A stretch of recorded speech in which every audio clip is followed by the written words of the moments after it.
Hi, welcome. It's Alison Nicola from US Games, and today I am so excited and thrilled to be here with Theresa Hutch, who is an amazing artist, creator, author of two beautiful US Games decks. We're going to be talking about the White Sage Tarot and the Land Sky Oracle. And I'm really happy to welcome you, Theresa. I'm just going to get started by just giving you a little introduction. Theresa is a painter who draws inspiration from her yoga and meditation practice.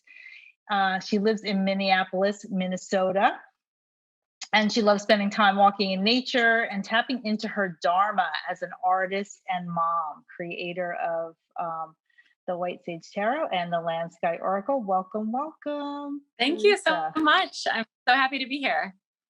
Awesome. So glad to have you and to meet you. I feel like you're a little soul sister of mine because we have a lot of things in interests in common. But tell us about your background and how you got started painting, creating, and when that got started in your life. Like, when did you really get started? It's such a good question. I mean, and I'm sure that once you start kind of going down that rabbit hole, you just keep going back and back and back. You're right. I mean, I feel like art has always been a part of my life, my whole life. I mean, when I was little, I remember like the teachers would give like those crafty assignments. Like one assignment was like, make a cat with the whiskers on the nose. And I'm like, but it's not on the nose, like those kinds of details where it would drive teachers either crazy or they'd like it. Those kinds of details from when I was little. But I would say, I started getting fed. I have a cousin that would send me like old, like historic books, like Van Gogh and, those kinds, like feeding them to me, as a teenager. And I would be in my room, like being all angsty and so finally I went to the museum and I was just like blown away. So kind of sheltered. I grew up in a small town, so we didn't have like a lot of art influence really directly. But I'm like in my happy place when I'm painting. So it's kind of like, that sign where it's like, if mama ain't happy, nobody's happy. Yeah. So everybody's like happier in my house when I'm like painting. And I started off by being a graphic designer, and because it was like, you can't get a job as a painter, that kind of thing. And so, but it's interesting because I feel like each of the little steps along the way, the graphic design, and I taught art for 10 years. It all is part of who I am. And so there's absolutely no regrets either, because I really do appreciate every day not having to go into the schools and, basically try to get people to, be excited about what I'm excited about, and just, but the graphic design is interesting because like, so for my decks here, let me grab one of them. So like on like the Land Sky Oracle, the logo for the front, and then like the fonts and all that, like I've been able to choose like really intentionally, all those details. So I think that it's all part of my deck. So anyway, so I'd say when was the first, I think it was like 2018 when US Games picked up the White Sage. I don't know if, I think that's what it says on the deck. So an interesting thing about that is, sorry? I was going to ask you so you published that independently first, right? You did that on your own first. Right. Yeah.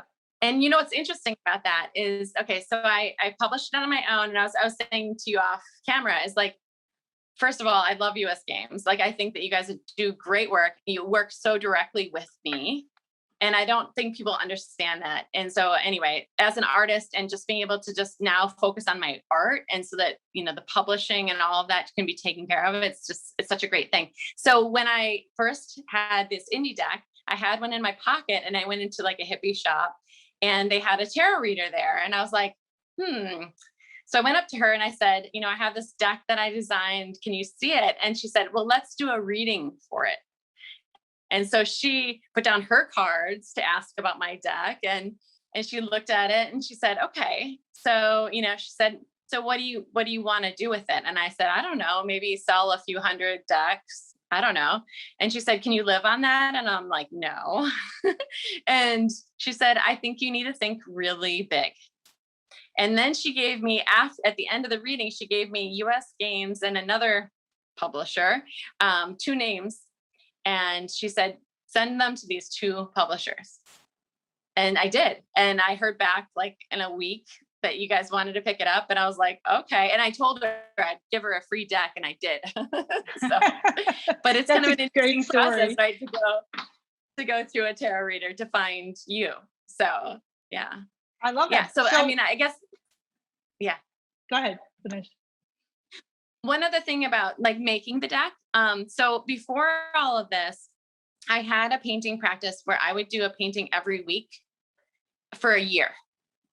And I would share it with my yoga students. I'd make copies on my photocopier and just bring them as a gift, as just kind of like, karma yoga kind of thing. And I did it for a year. And then my yoga students were like so used to it. They're like, so what are you going to do at the end of the year? And I was like, okay, I'll just do another year. So I did that for 6 years. So I had this painting practice that just kind of fell in. And so for people who are like, I want to make a tarot deck, it's like, start by making a commitment to yourself, and then practice by sharing it with other people, because then they kind of force you to stick with it. Mm-hmm. So anyway, I think that really prepared me for making the 78 cards and painting them, by hand with my watercolors. Because I was like, 78 cards. I mean, I've already done several hundred, what's 78, So that was an interesting thing. And I did not plan on making a tarot deck. I got my husband some pussy willows for Valentine's Day that year, and I painted them, and it came with this crushed ribbon, this kind of pink ribbon. And I painted them, and the ribbon kind of flowed up into the painting, and it was very, very kind of ethereal. And when I painted it, in my head, I heard, oh, that's like a wand and a tarot deck. Like, you should paint a tarot deck. And I really honestly wasn't, I've had tarot decks. I had the Wild Unknown for years, but I wasn't like avid about it. I wasn't reading for other people at all at the time. And I just, I believe in learning one thing at a time.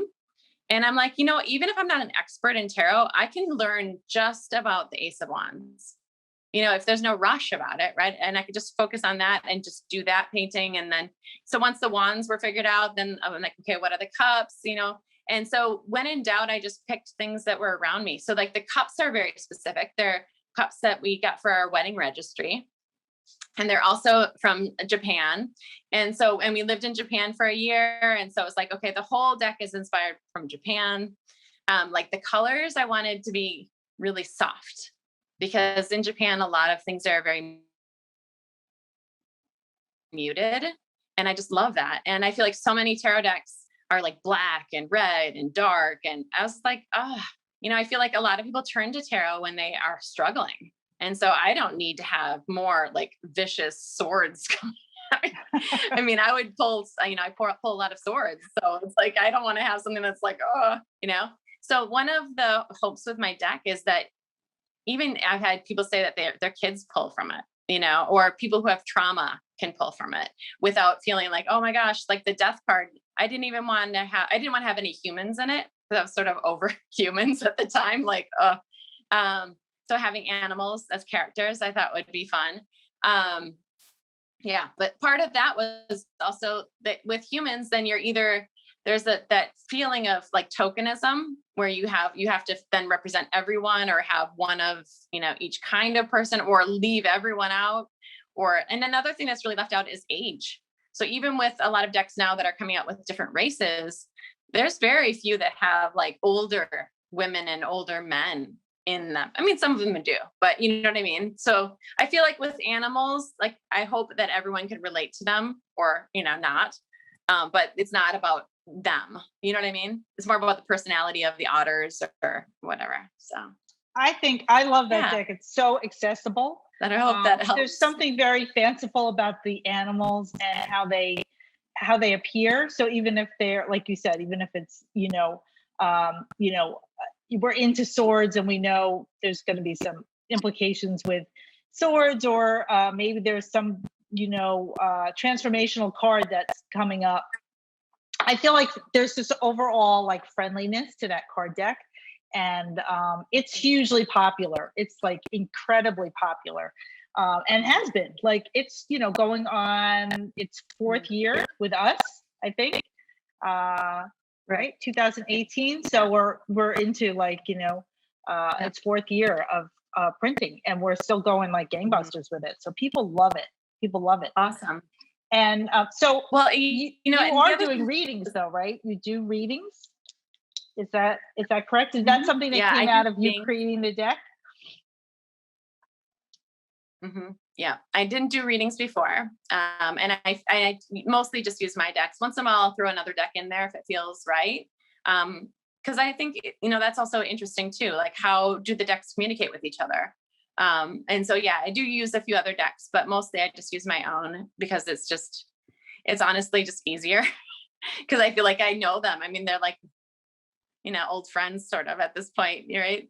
And, I was really hoping that I could have a deck that wasn't just really cute either, and because I think, there's a place for that too. But for me, I just like some of them where I'm like, they're too cartoony or, and everyone has like, I feel like you find the deck that's right for you, And so, and the other part about my deck is that I connect the chakras to it.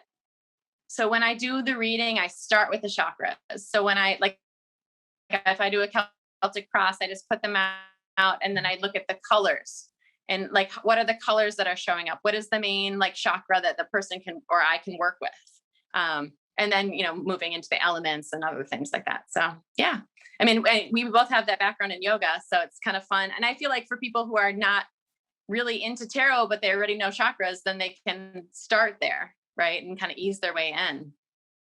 Yeah, absolutely. And so I want to just I want to segue into your next deck after that, the Land Sky Oracle, which is, I actually have right here, which is, another very soft, like the imagery is really soft and beautiful in that way, but, really powerful. And so you're telling the story of the Yoga Sutras through this card deck. And was your intention to kind of teach yoga through this deck, or to just expand people's, understanding of different concepts of, from the Eastern traditions? I definitely, I've taught yoga for, I don't know, 10 years or something like that. And I feel like what I would say to my students, I would say, come into Tadasana, mountain pose, and then they would do it. And I would say, okay, come into Tadasana again. And they'd look at me like, wait, what is that? And so, it's a Sanskrit is a vibrational language. And so I really wanted to have some images where you could at least learn some Sanskrit, because I think it's valuable. And I think that it's also, there's some integrity with creating that practice with the sutras and with Sanskrit. And so for people who are not familiar with the sutras, can I just briefly talk about that? Yeah, sure. So Patanjali is someone who wrote the sutras, there's thousands of years ago, right? And the sutras are meant to be used or experienced versus memorized. And so each of the cards in that deck has a sutra that goes along with it. So it has an affirmation, it has reflections, but it also has a yoga sutra. So in terms of like really like experiencing it, that's my hope, is that people could live with the card, put it on their puja table or put it on their fridge. I don't care, but somewhere where you can sit with it, because I feel like what it comes down to with tarot and with oracle cards is that people just don't spend time. They're like, I want to learn. I don't know how to do it. I don't have patience. And, it's like, if you put a little bit of time into it each day, you can learn how to pull for yourself, tarot or oracle. It's just, about the mindfulness, right? Yeah. And I want to just wind that back into what you were talking about, creating the white sage, while you were doing the art for your class, where you were just, creating a piece of art and sharing that every week. And then they were like, where's our art? What's this week? Because I think a lot of people don't realize they want to create. A lot of people approach me about ideas that they have for creating a deck, and they're overwhelmed with this idea of the creative process. And so it's like figuring out how to break it down and make it, bit by bit, but you also are living it when you're the artist or the author. I mean, everything I've written, I actually had to live each of those things I was writing about. So, and it's not always it's not always like at the right timing, like if you're painting a tower or something, or Right. you're in something that's like a little bit heavier energy, and but you're writing about it or you're painting it, you actually kind of embody that experience. So that's what makes it, kind of gives the imprint of your creation authenticity. That's my feeling. How do you That's for sure. And I agree. I mean, there's like this kind of old adage with, I mean, I had a teacher once who said, if you draw an apple, this apple exactly as it is, it becomes universal. Right. And so I believe that. I believe that we kind of imbue our essence of like where we are and just kind of what we're thinking about when we're painting or writing.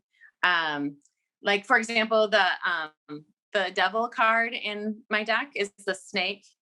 And so like I was brought up Catholic. And so that was just something that's like part of my background that I feel like, means something to me, I guess. And that snake came to visit me in a dream. And that's fun, right? Having the devil visit you. Yeah. And it was about a 15-foot python or, boa constrictor, some kind of big constricting snake. And it came up to me and it said, the more you struggle, the tighter we squeeze. And I was like, there's more than one of you. Great. But it was such an interesting thing because there were some cards that were much harder to paint than others because I didn't want to put people. And so then it's like, how do you make things move? Like, how do you have like the 3 of cups where there's like the toast without people? Right. Mm-hmm. So how do you show that movement, or I don't know, how do you show the world without painting a globe? Right. And so my world card is an acorn. It just, I just waited. I waited and it was just like, oh, so some of the cards just like showed up. Like that one, I was just lying in bed and it just kind of showed up, this acorn, like, okay, don't lose it.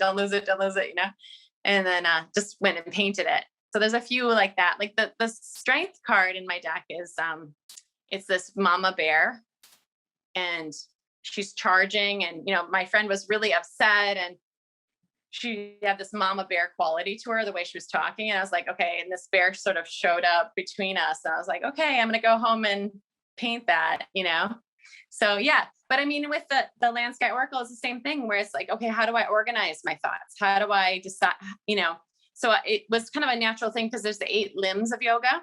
Mm-hmm. So with most people, even now, if you say, what's yoga? They say, well, it's like standing on your head, right? They focus on the physical, the asana practice, which is just one of the 8 limbs, right? And so you have the yama and niyama, which is really the first 2 limbs, which is about how to be a good person in the world and to yourself. And then the pranayama, breath work, is its own limb, right? So even if you kind of know just a little bit about that, you go, oh, wait, it's really important, right? And then the rest is all meditation, which I think is also very important, right? So if you just do the physical practice, you will still get benefits. And it honestly, for people who complain about, the hot yoga or the, really physical yoga, I always kind of push back, like, you know what? Sometimes that's your in. But if you do it enough, it will even make you go, wait, there's more to this. Or there's something about it that's really, really special. Even then, I mean, ideally there's all of it, I think, but you find it that your, the rest. I completely agree because I, through the Mudra deck that I wrote in 2016 and then in 2017, the 2 decks, it really was bringing the concept of yoga mudra to people that maybe couldn't do a physical practice, or were at work all day and it was like, okay, take a minute or take 2 minutes and do this practice and follow your breath. You're doing yoga in that minute or 2 minutes. And so that can be enough to switch, to make you switch. Or, go, get on your mat and fly.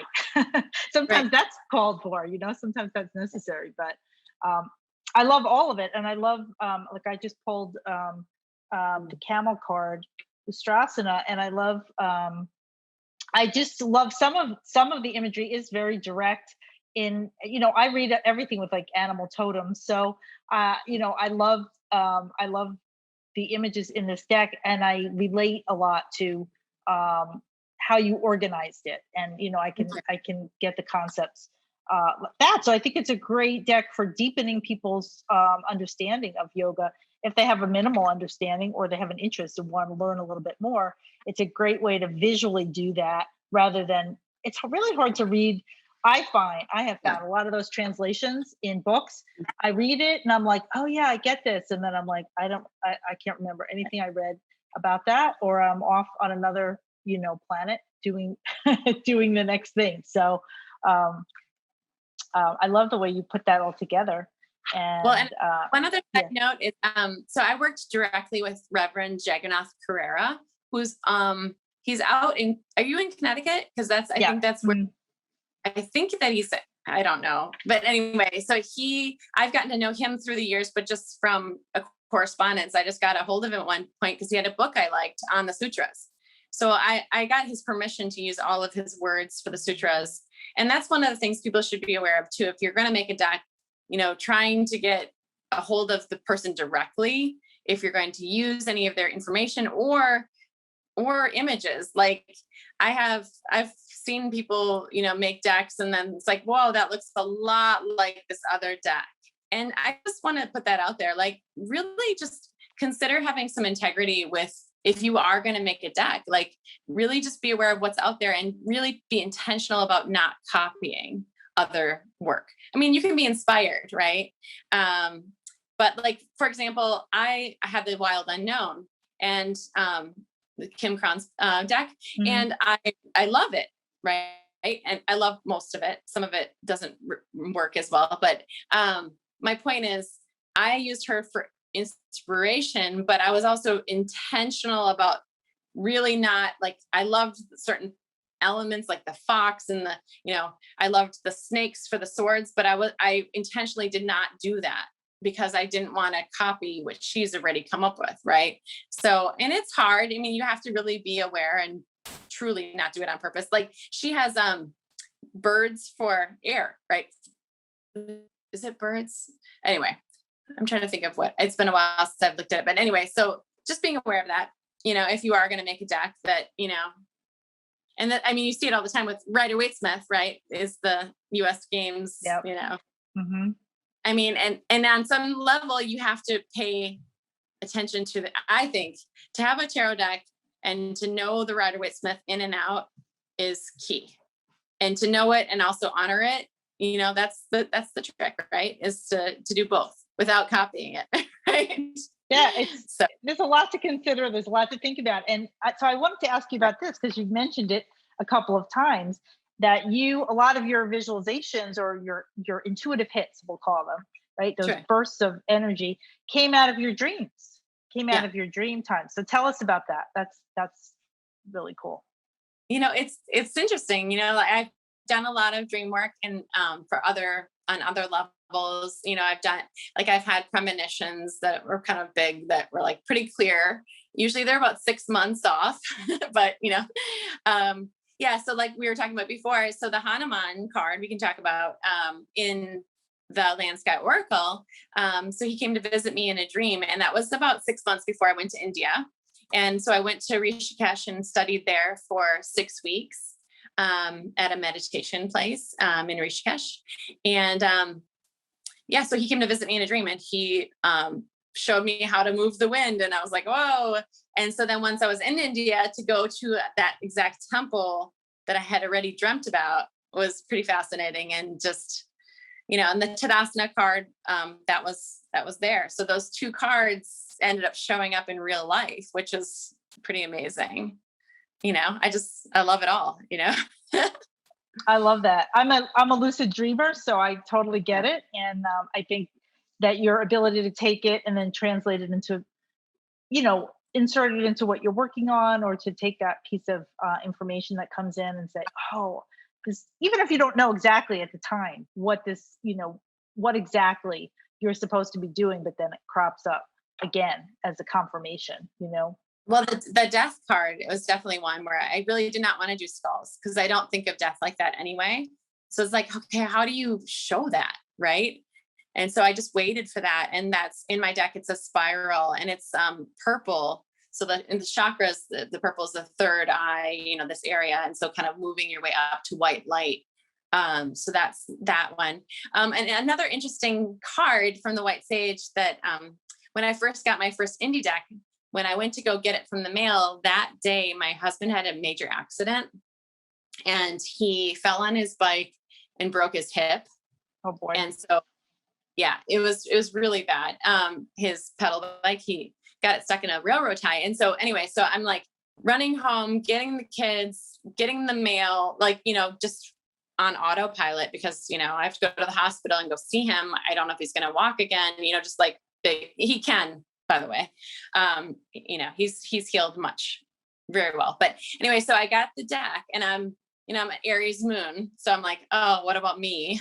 Get it done, right? Get the deck painted and get it done. So I grab the deck and I take it to the hospital and we're sitting in the hospital room and he's in the bed and my kids are next to me and I have this new deck that I haven't even looked at, right? So I start shuffling it the first time and I'm shuffling it and a card flies out and lands on the floor and I go to pick it up and I'm like, okay, what is this? And I look and it's the Tower card, right? Oh, wow. And that day was just like it was like a normal day. And then it was like Tower, right? Just, the carpet's been pulled up from underneath you kind of feeling, right?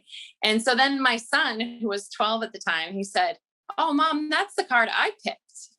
And I was like, oh, wow. I didn't even see him with the deck. I didn't even, he has no idea about any of it. He's like, oh, that's what I picked. I was like, oh, this is where it gets really crazy. So then I look out. So we're in Minneapolis. We're at this hospital. We're on the 4th floor and the windows kind of overlooking this hill. And on that hill is that exact tower. So it's called the Witch Hat Tower. It's a local tower that I painted. And so from the window, we can see the sun lighting up the actual tower that I could see on the image up on the hill. It was like, and I was like, whoa. And of course the view was right to it. It wasn't like I had to struggle to see it. So yeah, that was the first card I pulled from that deck. That's so amazing. Yeah. I mean, there's a lot of things like that where people say, well, do you believe in tarot? Or, I think there's a lot that we can't explain, at the very least.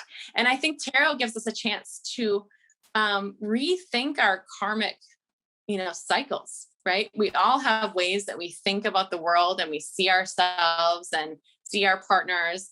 Like, what if there was a way to kind of step out of it a little bit and go, oh, what if I looked at it like this? And I think it's good in that way, but I'm careful to not give, too much advice. If someone is, I just let the cards speak for what they are, I don't say you should leave him. There are 2 questions you get as a tarot reader. It's, should I leave him or should I leave my job? Those are the 2 questions. You're right. It doesn't Those are pretty common. The world is ending, outside there's an earthquake it's like, should I leave him? It's like, okay, those are the 2 most common anyway. So, but I'm careful to not, overstep that. I let them, come to their own, what do you need? See what this says, see how it feels, So I always think, I always think when people ask me about tarot, I always say it's a great self-inquiry tool because it is. Right. And it helps you to become the witness.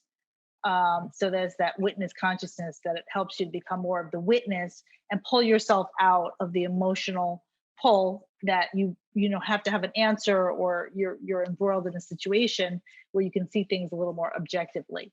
So that's usually how I frame it for people. But then, of course, I'm a complete believer in the magic of our higher selves and the energy of the cards and all the things that have been imbued into the cards from the artists and authors and like everybody has a signature and that shows up in a lot of those things. So I'm glad that your tower resolved itself in a good way. But it's really cool that you all, had that, you were standing there, you had that experience. Here's your poor husband having to deal with this, and your son's like, I heard that too. I saw that too.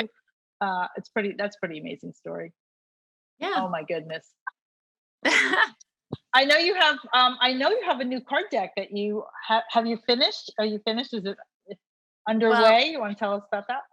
okay, so actually US Games is picking up a third deck from me, which I'm so excited about. It's going to be released this year, I believe. Everything is there with you. So we'll see, whenever it's ready, it's ready. So that deck is based on the Tao Te Ching. Because I feel like with COVID, this last year and everything else going on, it's a book that I've turned to, and it just seemed like a natural, it's like, oh my gosh, like I'm not sleeping or whatever. I put that one near my bedside. That's how I know that that's what I need. And you just read a passage and it's like, oh, it kind of helps you connect to nature.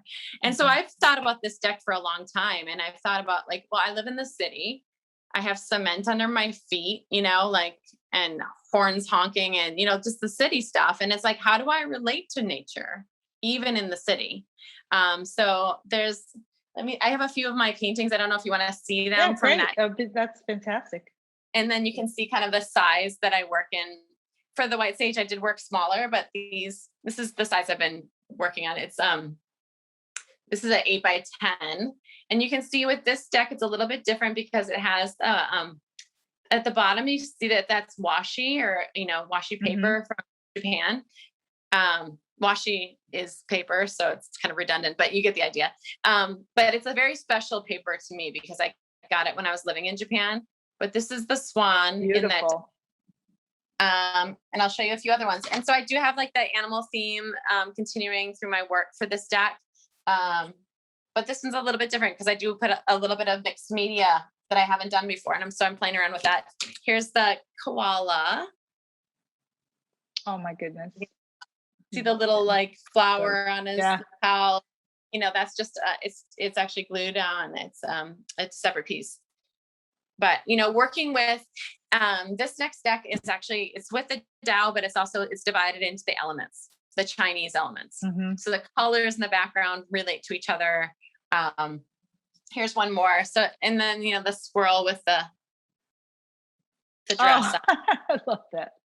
And I have a few others that, I've sold a lot of the paintings, but I have a squirrel that's wearing a Mr. Rogers sweater, right. Drinking a coffee. Cute. Yeah. Right. So it's I think it's kind of interesting to take animals and kind of point out to us wow, that's so silly when we identify so strongly with our coffee or our, when you see it in an animal, it's like, oh, that's funny. But when a human does it, it doesn't look so funny, right? Because it's normal. Personify them, right? Exactly. But again, trying not to make it so cute that it's not relatable for adults either is my hope. But I do find that the more things get hard, the cuter my work gets, the sweeter. We're like, oh my God, that's so sweet. Right. And so it's almost like I'm trying to balance things with myself too.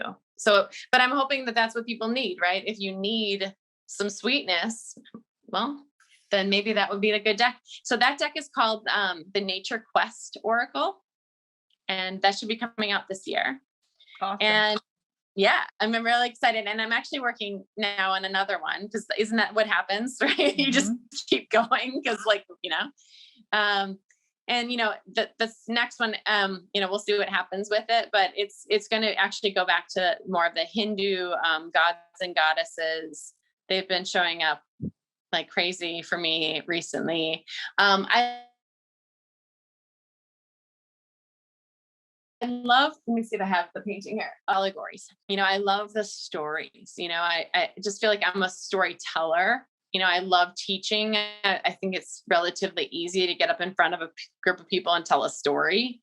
Partly because I'm from a really big family. I think, we're storytellers. So that we'll see what happens with the next series, but it is a lot of fun. And I feel so grateful to have an opportunity to get my art out into the world. And I couldn't do it without US Games.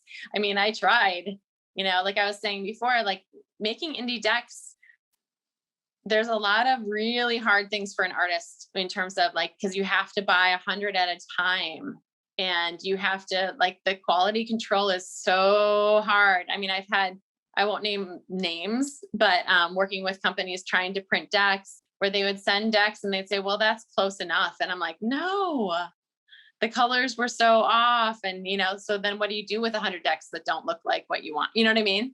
No, So yeah. I just really appreciate that. It seems to be. And one of the things, go ahead. Lots of artists like yourself who, it's the right first step for them. Maybe it's challenging to get, to get a company to back them, to get a publisher to back them right away. So it is a good place to get started if you really, have the fire to get started. But I was saying people don't realize that US Games we're not a huge company. We're a small family-owned company. We've been around for 51 years, and everything that we do is like a partnership. So, it's not like, okay, we'll take your stuff and then we just take it over. It's like we're still collaborating to make sure that it's something that you're putting your name on it, right? Right. And so that's something that you're really happy with, the way it turns out, and the all of those aspects of it. So thank you for saying that, because we, that's something that we're really devoted to doing and continuing. I'm really, really picky when it comes to my art. and so I've always found that everything that I've said, hey, can we try this? Can we do this instead? You guys have been so great. Like I really wanted it to be in a tin, the White Sage Tarot, because I'm so hard on my stuff. Honestly, I just throw things in a bag, and I wanted a tin, and you did it. And I don't know. I've just been kind of spoiled with you. So I appreciate it. Good. Yay. Great news. I had just one more question for you. And really we'll leave it with this, is that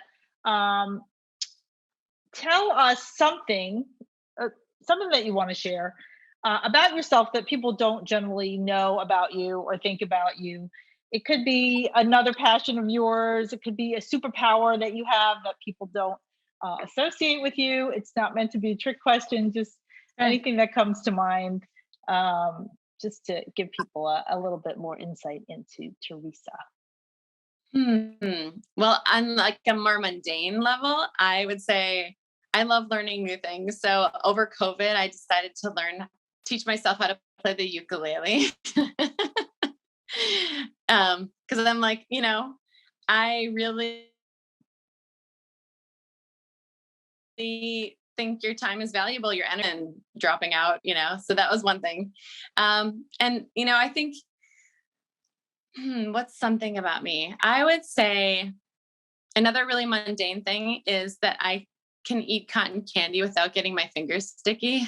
I'm a big fan of it. No, but truly, I would say, I really do like working with my dreams. And, I've had a chance to have people come visit me in dreams that have passed away. Sometimes celebrities, which is so funny because I don't follow celebrities ever, in real life. But I've had like Charles Schultz come to visit me, and Princess Diana. She's amazing. Wow. People like, and I've had like a few acquaintances where their loved ones have passed away, and they've come to visit me and, given me messages for them that are very specific. So I'd say there's some kind of mediumship that I can sometimes tap into. I don't do it professionally. But I think it does help my art, maybe, but Awesome. do you want to know what Charles Schultz said? Sure. Of course. So, and we can just end on this if you want, but, so I live in Minneapolis, and I guess I looked this up after. I knew nothing about him before, but he was born here, and he grew up in St. Paul, and then he eventually moved out to California. And so he came to visit me, and I was like, oh, Charles Schultz. I in real life, I don't even know what he looks like, but I knew it was him. And so he said to me, and I knew he was dead. That was the other thing. In the dream, I was like, okay, he's dead. And he's saying, hello. And he said to me, you don't have to worry about death. And I said, okay. And he said, because they send someone to come get you. And when they get to you, if you're not ready, then they don't take you. And I was like, and I think I said to him, thanks, Charles Schultz. Like, wow. It's interesting to me because, he's the creator of Peanuts or, Snoopy. Mm-hmm. And I would say when you think about it, it's one of the few characters that you could ask someone who's 95 or 2, who is this character? If you showed them Snoopy, and they could tell you, even from all over the world, so I don't know. I feel like he tapped into something that resonated with me. So mostly it's interesting to me to learn about other people's dreams and my own dreams and, things like that. So I feel like that was an auspicious meeting there in the dream time. And maybe he saw your artistry, and that he felt the union of that. So awesome. That's a great story. Thank you so much, Theresa. It's been such a pleasure talking to you. Appreciate it. I really appreciate meeting with you, and it's fun to chat. So thanks for doing this. Great. So we'll see you soon. Thanks so much. We'll look forward to your next endeavor, Nature Quest Oracle.